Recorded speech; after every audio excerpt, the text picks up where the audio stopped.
प्रिय ख्रिस्त विश्वासियों, जय यीशु। सीक्रेट स्क्रिप्ट सोर्स में आपका स्वागत है। एक बार एक डॉक्टर के कार्यालय के शांत प्रतीक्षा कक्ष में मैंने खुद को एक मेडिकल रिपोर्ट से परेशान करने वाली खबर से जूझते हुए पाया।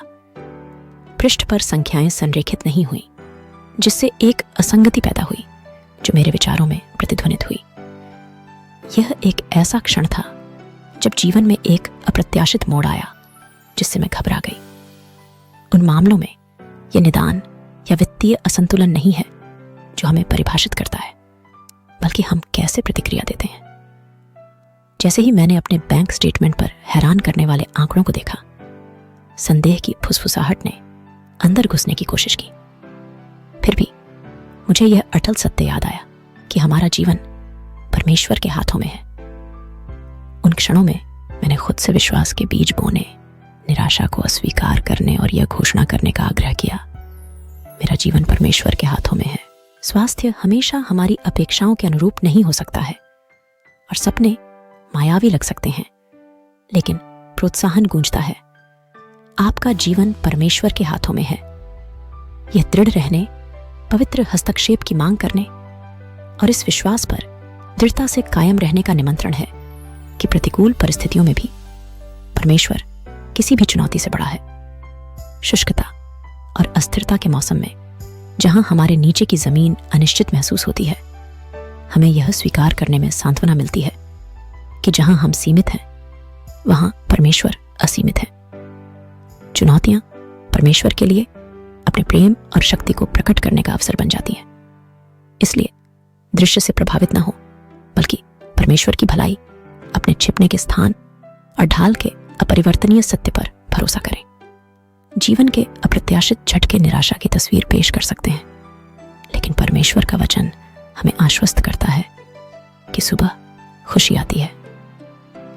दर्द के व्यक्तिगत अनुभवों के माध्यम से यीशु पर झुकाव ने उसे न केवल एक उपचारकर्ता के रूप में, बल्कि एक ऐसे व्यक्ति के रूप में प्रकट किया जो किसी व्यक्ति के सबसे गहरे हिस्सों को ठीक कर सकता है। इसलिए यदि आप स्वयं को शुष्क मौसम में पाते हैं, तो याद रखें कि अस्थिर जमीन पर परमेश्वर आपके साथ हैं। जबकि दुनिया चुनौतियों को देखती है, प्रभु अपने प्रेम और शक्ति को प्रदर्शित करने के अवसर देखते हैं। दृढ़ रहो, क्योंकि यह भी बीत जाएगा। अपनी यात्रा में जैसे जैसे मुझे चोट का सामना करना पड़ा, जितना अधिक मैं यीशु की ओर मुड़ती गई, उतना ही अधिक मैंने उसे एक पवित्र मरहम लगाने वाले के रूप में पाया, जो भीतर के टूटे हुए टुकड़ों को जोड़ रहा था। याद रखें, आप निदान, बैंक बैलेंस या पिछली गलतियों से परिभाषित नहीं है। इसके बजाय घोषित करें, मेरा जीवन आपके हाथों में है।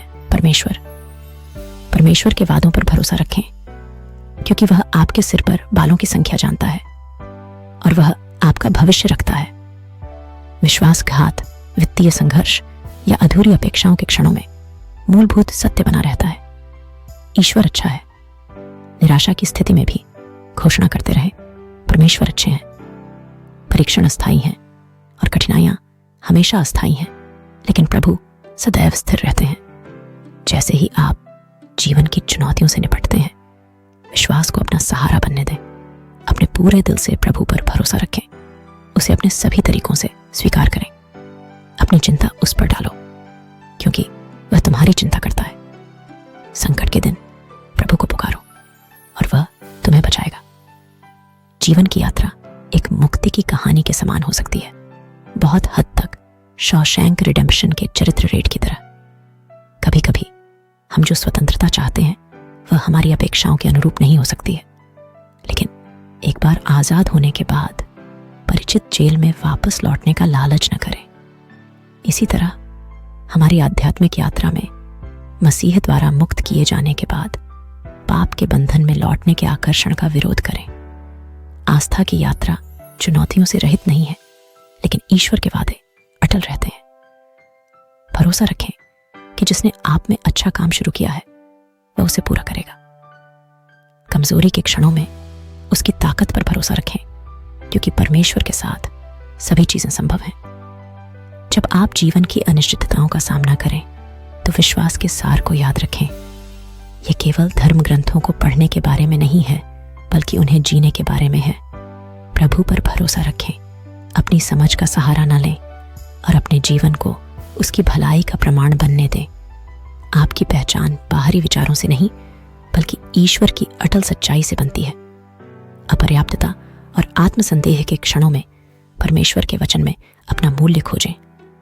तू भयावह और अद्भुत ढंग से रचा गया है, सृष्टिकर्ता द्वारा रचित एक उत्कृष्ट कृति है। शत्रु के झूठ को अस्वीकार करें और सत्य को अपनाएं कि आप मसीह में पूर्ण हैं। जैसे जैसे आप प्रभु के साथ चलने में परिपक्व होते हैं, अपना दृष्टिकोण बदलें। ईश्वर से लगातार प्राप्त करने की खोज से आगे बढ़कर यह पूछें, हे प्रभु, मैं आपकी सेवा कैसे कर सकता हूं? अपने जीवन को सम्मानजनक उपयोग के लिए एक बर्तन के रूप में पेश करें, जो हर अच्छे काम के लिए तैयार हो। ईश्वर के अवर्णनीय उपहार के प्रति कृतज्ञता में हमारी प्रतिक्रिया उसकी सेवा करना है। हालांकि हम कभी भी उनके बलिदान का पूरा बदला नहीं चुका सकते, लेकिन हम अपना जीवन उन्हें समर्पित कर सकते हैं। इसलिए अपना प्रकाश मनुष्यों के सामने चमकाओ और स्वर्ग में अपने पिता की महिमा करो। अंततः यह स्वीकार करते हुए कि आपका जीवन उसके हाथों में है, प्रभु के सेवक बने। पिता, पुत्र और पवित्र आत्मा के नाम पर आमीन। जय यीशु।